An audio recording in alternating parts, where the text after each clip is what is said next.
Assalamualaikum warahmatullahi wabarakatuh. Perkenalkan, saya Celia Anggraini, kelas 6D Perbankan Syariah. Di sini saya akan menjelaskan materi yang berjudul hadis tentang jual beli. Menurut istilah, hadis ini memiliki banyak pengertian. Yang pertama itu menurut Imam Hanafi, jual beli itu pertukaran suatu harta dengan harta yang lain menurut cara tertentu. Sedangkan dalam bahasa Arab, jual beli disebut juga dengan al-ba'i dari segi bahasa yang berarti memindahkan hak milik terhadap benda dengan akad yang saling mengganti atau tukar-menukar suatu barang dengan barang yang lain atau yang dinamakan barter. Dalam definisi tersebut juga terkandung nilai bahwa jual beli merupakan salah satu proses al-taghayyur al-milkiyah yang artinya perubahan kepemilikan dari pihak penjual kepada pihak pembeli yang bersifat permanen. Oleh sebab itu, jual beli yang syar'i itu adalah jual beli secara pas atau tidak diikat dengan syarat tertentu, seperti menjual dalam waktu 1 bulan, 1 tahun, dan lainnya, atau menjual barang dengan syarat si pembeli harus menjual kembali barang tersebut kepada pihak penjual pertama pada waktu yang sudah mereka tentukan. Ada beberapa praktik jual beli dan pandangannya menurut syariah. Yang pertama itu ada jual beli murabahah, yang kedua ada jual beli salam, yang ketiga ada jual beli istisna, dan yang keempat ada jual beli ijarah. Jual beli yang pertama itu ada jual beli murabahah. Jual beli murabahah maksudnya itu jenis transaksi jual beli di mana penjual mengungkapkan harga pokok barang kepada pembeli serta menambahkan keuntungan yang disepakati sebelumnya.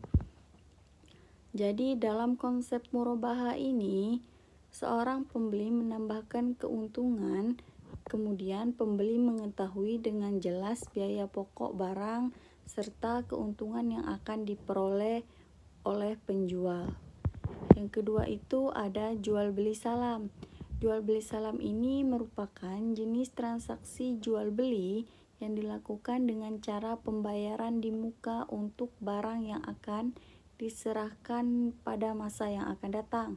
Jadi dalam salam ini pembeli membayar harga barang di awal transaksi dan penjual berjanji untuk mengirimkan barang tersebut pada waktu yang telah ditentukan.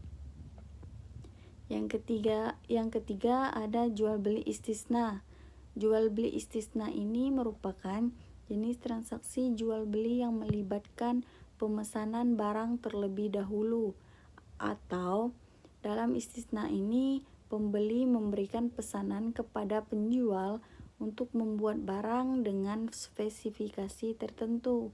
Jadi penjual ini akan bertanggung jawab untuk membuat barang tersebut sesuai dengan pesanan.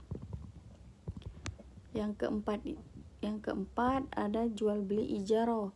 Jual beli ijarah ini merupakan jenis transaksi jual beli yang melibatkan penyewaan atau penggunaan barang untuk jangka waktu tertentu dengan pembayaran sewa yang disepakati.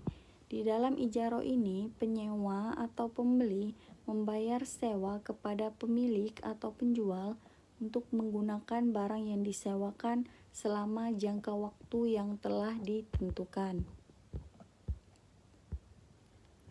Salah satu hal yang menarik dari perkembangan dan realitas yang terjadi saat ini jika dikaitkan dengan ekonomi Islam adalah bahwa perubahan pola dan bentuk aktivitas kehidupan yang saat ini berlangsung dengan serba digital semakin banyak memberikan bukti bahwa ekonomi Islam atau ekonomi syariah dengan konsepnya yang bersumber pada ajaran suci semakin menunjukkan kebenaran dan referensinya dengan perkembangan tersebut.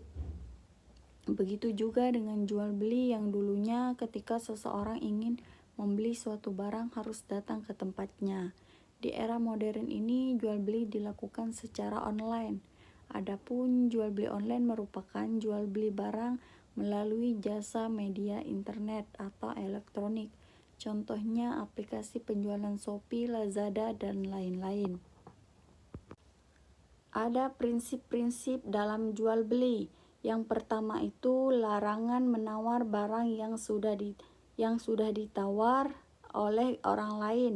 Salah satunya hikmah larangan menawar barang yang sedang ditawar oleh orang lain yaitu untuk menghindari munculnya kekecewaan, perkelahian, pertentangan di antara sesama. Sebab orang yang menawar atau membeli suatu barang umumnya dilatar belakangi oleh keinginan untuk mendapatkan atau memiliki barang tersebut.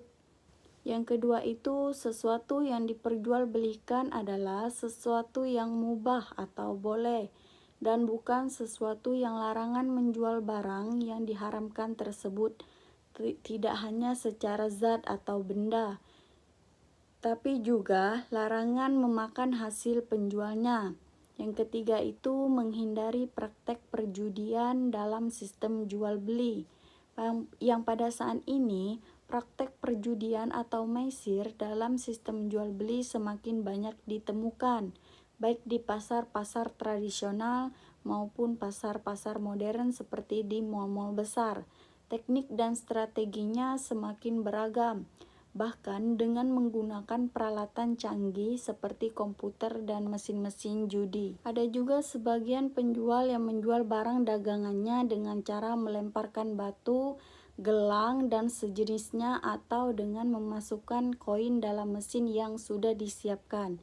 Jadi, jika barang yang dilempar tersebut kena atau gelang masuk ke dalam barang yang diinginkan, maka barang tersebut bisa menjadi milik pembeli.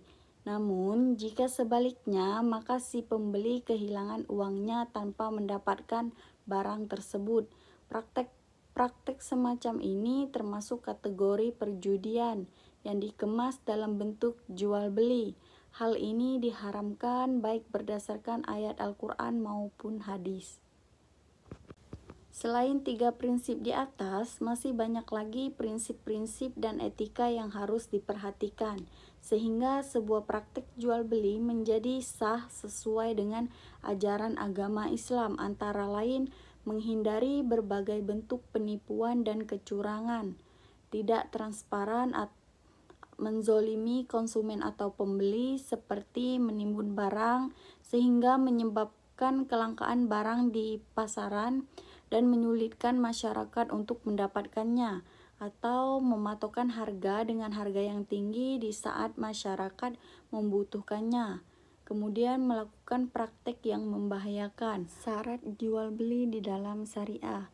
Yang pertama itu penjual dan pembeli melakukan transaksi secara sadar dan ridho. Maksudnya itu keduanya harus sepakat secara sukarela untuk melakukan transaksi tersebut, namun tanpa adanya paksaan atau tekanan dari pihak lain. Jadi transaksi ini akan memberikan keadilan dan keberkahan dalam jual beli tersebut. Yang kedua, adanya akad atau kesepakatan jual beli antar kedua belah pihak. Maksudnya itu akad atau kesepakatan jual beli antara kedua belah pihak, antara penjual dan pembeli. Jadi akad ini merupakan perjanjian yang dilakukan secara lisan ataupun tertulis yang menetapkan syarat-syarat dan ketentuan-ketentuan transaksi. Jadi akad jual beli ini mengikat kedua belah pihak untuk melaksanakan kewajiban dan hak-hak yang telah disepakati. Yang ketiga, barang yang dijual dimiliki penuh oleh penjual. Maksudnya itu, penjual harus memiliki hak kepemilikan yang sah atas barang yang akan dijual. Jadi, jual beli atas barang yang tidak dimiliki sah oleh penjual artinya tidak sah dalam Islam. Jadi penjual harus memiliki hak untuk memindahkan kepemilikan barang kepada pembeli. Yang keempat itu, objek yang diperjualbelikan bukan barang haram atau terlarang. Maksudnya itu, barang yang dijual tidak boleh melanggar prinsip-prinsip yang bertentangan dengan syariah dan Islam. Misalnya itu jual beli minuman keras atau jual beli barang curian. Yang kelima itu memiliki harga yang jelas. Jadi syarat terakhirnya itu memiliki harga yang jelas. Harga itu harus ditentukan secara tegas dan tidak samar. Penjual dan pembeli harus sepakat mengenai harga. Jadi, ketentuan harga yang jelas itu memastikan keadilan, menghindari keraguan dan perselisihan di kemudian hari. Hadis tentang jual beli ada 3. Yang pertama itu berbunyi, janganlah dua orang yang berjual beli berpisah sebelum saling meridhoi. Hadis riwayat Abu Daud Tirmizi. Hadis yang kedua berbunyi, pencaharian apakah yang paling baik? Menurut hadis riwayat Bazar, beliau menjawab, ialah yang bekerja dengan tangannya sendiri dan tiap-tiap jual beli yang baik. Yang ketiga itu ada hadis tentang jual beli menurut hadis riwayat Muslim. Abu Hurairah radhiyallahu anhu berkata, Rasulullah Shallallahu alaihi wasallam melarang jual beli dengan cara melempar batu dan jual beli goror atau jual beli yang belum jelas harga barang, waktu dan tempatnya. Baiklah, mungkin itu penjelasan materi dari saya. Apabila ada kata yang salah, saya mohon maaf, dan kepada Allah saya mohon ampun. Saya akhiri, wassalamualaikum warahmatullahi wabarakatuh.